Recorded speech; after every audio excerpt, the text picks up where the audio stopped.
What up, guys? It's your boy Matt from RamseyVoice.com. I am so excited about our topic today. Today, we're going to be talking about the difference between head voice and falsetto. This has confused singers for so long. It is totally silly because as soon as you understand a little bit of the difference between head voice and falsetto, you're immediately going to get it. And then we need to just start developing both of those different sounds in your voice. Now, you're gonna get three main things out of watching this video. Number one, you're going to learn what is the difference between head voice and falsetto with a definition for each. You're also going to learn to recognize them whenever you hear them in songs. And three, I'm gonna give you two fantastic exercises to help you find and refine your falsetto into your head voice if that's a problem, or otherwise, you can always work backwards from a full head voice to a falsetto, as we will soon see. Now, if you guys find this video helpful, make sure that you hit like, comment with the next kind of video that you want to see me react to, things and thoughts that you had about this particular video, how it could be better. I'm reading them all, I promise. I cannot wait to see what you guys have to say, and make sure that you subscribe and turn on notifications for this channel. Or if you want a complete singing course that's going to take you through everything and a whole lot more than I'm going to take you through today, check out my complete singing course, Master Your Voice. Okay, now that that's out of the way, let's talk about the difference between head voice and falsetto. Now, head voice and falsetto, like I said, have confused singers for a really long time. And a lot of that has to do with some of the ways that we're actually talking about head voice and falsetto between different styles of music. In the old classical days, falsetto was a reference to anything that was in the top part of a singer's voice. So even if I was singing an A in what we would now think of as a head voice, like an they would still call that my falsetto register. So there's some confusion there because now modern techniques like SLS and CVT and a bunch of these other techniques refer to those top parts of your voice as a head voice or a mixed voice. So this can be very confusing, but I'm going to eliminate that right now. All you need to know is the difference between head voice and falsetto is basically how much the vocal folds or the vocal cords are closing. Now, what I'm talking about is how thick or thin the vocal cords are themselves. So when I'm talking about how thick they are, what I mean is your vocal cords, the way that they vibrate is, it's kind of like my hands. You've got one on each side and they come together and they have this little wave pattern. And they do this hundreds and hundreds of times a second. Sometimes they do it as much as 1,000 times per second. The high C, soprano C6 is over 1,000 times per second. It's crazy. So they're doing this a lot. Now, the difference in sound quality that you get from a really thick amount of closure, my entire hand is closing, is what we hear in chest voice. So an that's this kind of a sound. That's that kind of a wave. Now, the only thing that makes falsetto different is how much the vocal cords are actually closing. So in this particular case, it's kind of the outer edges of the vocal cords are touching. So rather than and be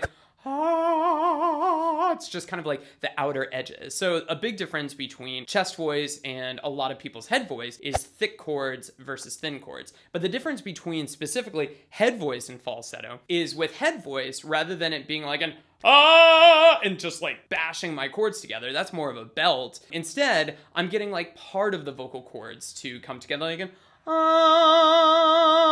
not all of it, just a middle part of it. And a lot of that has to do with how long the vocal cords are closing too. But to keep it really simple, just think chest voice, really thick vocal cords, head voice, somewhat thick, and falsetto, as you probably guessed it, is going to be the thinnest, where it's just kind of the outer edges, Now, I want to tell you something very important, which is that I think that a lot of people get down on falsetto and they're oh, falsetto is this bad thing, or head voice is the only way to go, or I only want to learn to sing in falsetto. It doesn't matter. Guys, these are all really important vocal techniques to use in your voice, because each one of them has a use. Each one of them you'll find in different genres of music, and it's really important to kind of be able to do both. The only thing that I would say is there are a lot of people that will just sing in falsetto because they don't know how to actually sing in their head voice yet, and that we do need to work on. So if that's been an issue for you, stick around because we're going to fix that as well. Now, before we jump into the exercises to help you improve your falsetto, to get a stronger head voice, to sing in more of a mixed voice, whatever you want to call it, everybody's looking for the same thing. They're all looking for those strong, beautiful, full, rich, high notes. I want to give you a couple of examples of like the differences between head voice and falsetto. So falsetto, for instance, like has that trademark kind of like breathy, fluty kind of a quality. You can think of like Reckoner by Radiohead. So that like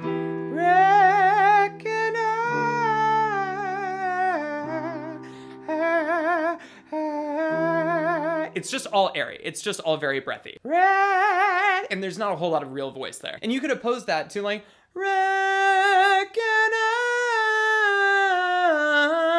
so I'm singing my mixed voice there or a full head voice, whatever it is that you want to call it. You could also take a look at like a song like Want You to Want Me, like Jason Derulo. It's too hard to sleep. I got the sheets on the floor, nothing on me. Ha, ha, ha. You can think of the Bee Gees. Ha, ha, ha, ha. Staying alive, staying alive. Now that's a little bit of kind of like a twangy falsetto, so it sounds a little bit fuller, like a head voice would, but it's still not. And again, like if you wanted to sing the Derulo in more of a head voice, it's too hard to sleep. I got the sheets on the floor, nothing on me. There's just a little bit of a fuller kind of quality there. You can also look at like Skinny Love by Bon Iver. Come on, skinny love, just last a year. You could call it like a Mickey Mouse voice. You could call it Pinocchio voice. You could call it Geppetto, like whatever. Like it just sounds like false. There's not a whole lot of real voice going on there. And again, that's just because of how much the vocal cords are closing. If the vocal cords are closing in like a more of a square pattern, you get a fuller head voice sound.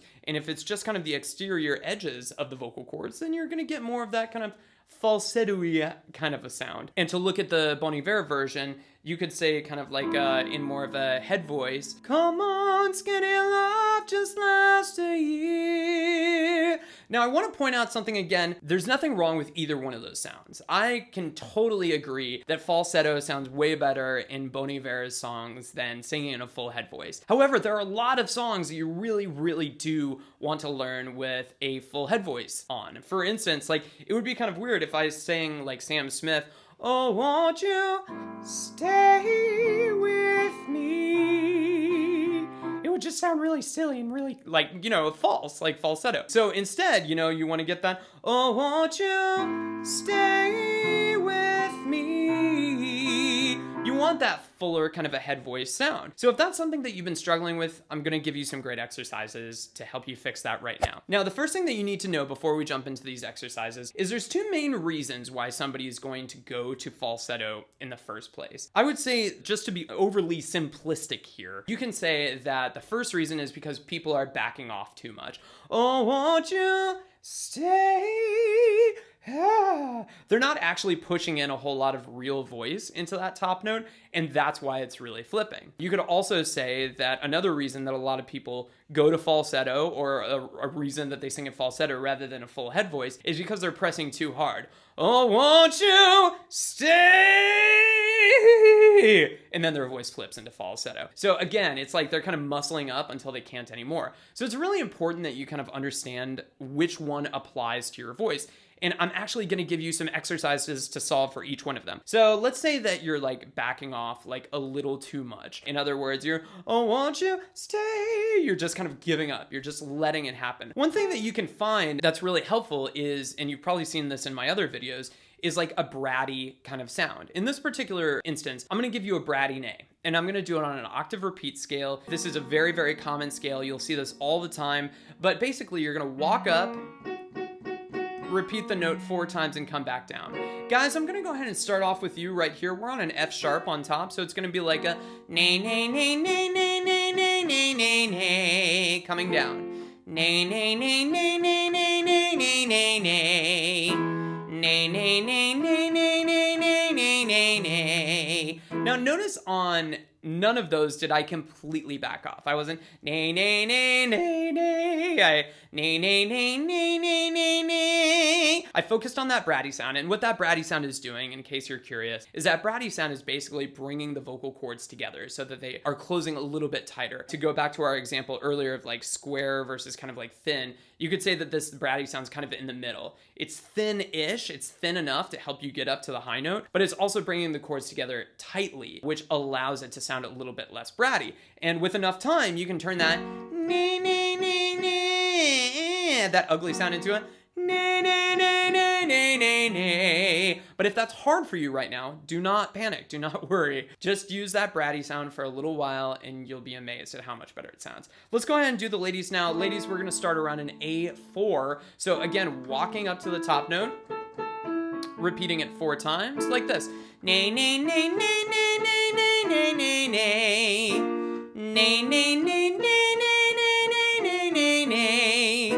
Nay, nay, nay, nay, nay, nay, nay, nay, nay. And again, listen to how like buzzy and rich that sounds. It's a lot better than nay, nay, nay, nay, nay, hey. And again, that's falsetto. Falsetto, I cannot stress this enough. A falsetto is pretty easy to do. A full head voice to get that nay is pretty tough for a lot of people. So if you're having a hard time, do not despair. Start off by training your head voice first, and then you'll be amazed at how easy it is to like back and forth between the two of them. And you'll see a lot of singers do this quite often. Okay, great. Now, what if you're going to falsetto just because things are so tight, things are so tense, you're, oh, won't you stay? And you just totally break and flip whenever you get to that top note. If that's the case, I want to give you another exercise that's also going to help you basically go from pushing things too hard, too strainy, to all of a sudden going to super light, to kind of like more of like a middle, in the middle. So what I'm gonna do is I'm gonna give you an 1.5 octave scale. And again, this one's just the 1.5 octave arpeggio. You've heard it before. If you haven't heard it, it's pretty easy to memorize. It's like a triplet, triplet, triplet, triplet, done. And that'll be the same pattern that we repeat upwards. But again, if that's the problem that you've been having, if you've been too tense, we're gonna do this on a gi, like you're saying the word geese. So a lot of people have a hard time with this at first. Don't worry, do not worry. Just do it just like you're saying the word geese. Geese, geese, geese. So kind of like a guys, let's start right there. We're on a B flat on the bottom.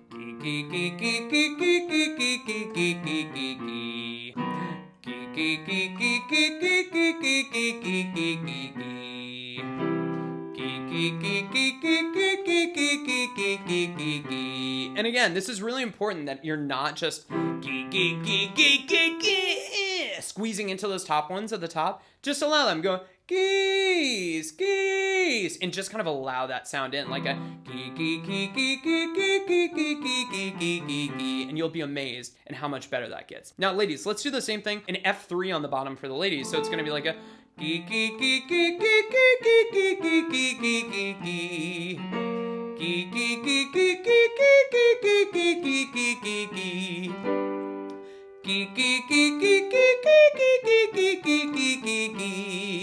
now you'll notice that even though that's in a pretty high key for my voice, I'm singing up to a D5 up there, I'm still singing it in full head voice. I'm not and I'm not pressing too much, I'm just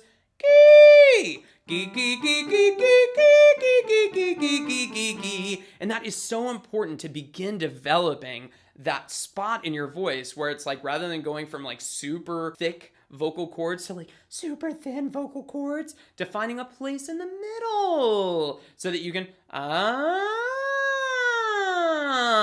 without any breaks or any strain, without having to resort to falsetto. The last thing that I want to say about that, and I know I've said it before, but I'm just going to say it again because I know a lot of people are going to leave me hate in the comments, but there's nothing wrong with falsetto. Nothing wrong with it at all. It's an absolutely fantastic sound. And again, there's lots of songs that I absolutely love that use it. Radiohead sings with it quite a bit. Jeff Buckley sings with it quite a bit. Tons of great singers sing with falsetto. However, you want to make sure that you're not just going to falsetto because you don't know how to sing in head voice. That's very self-limiting.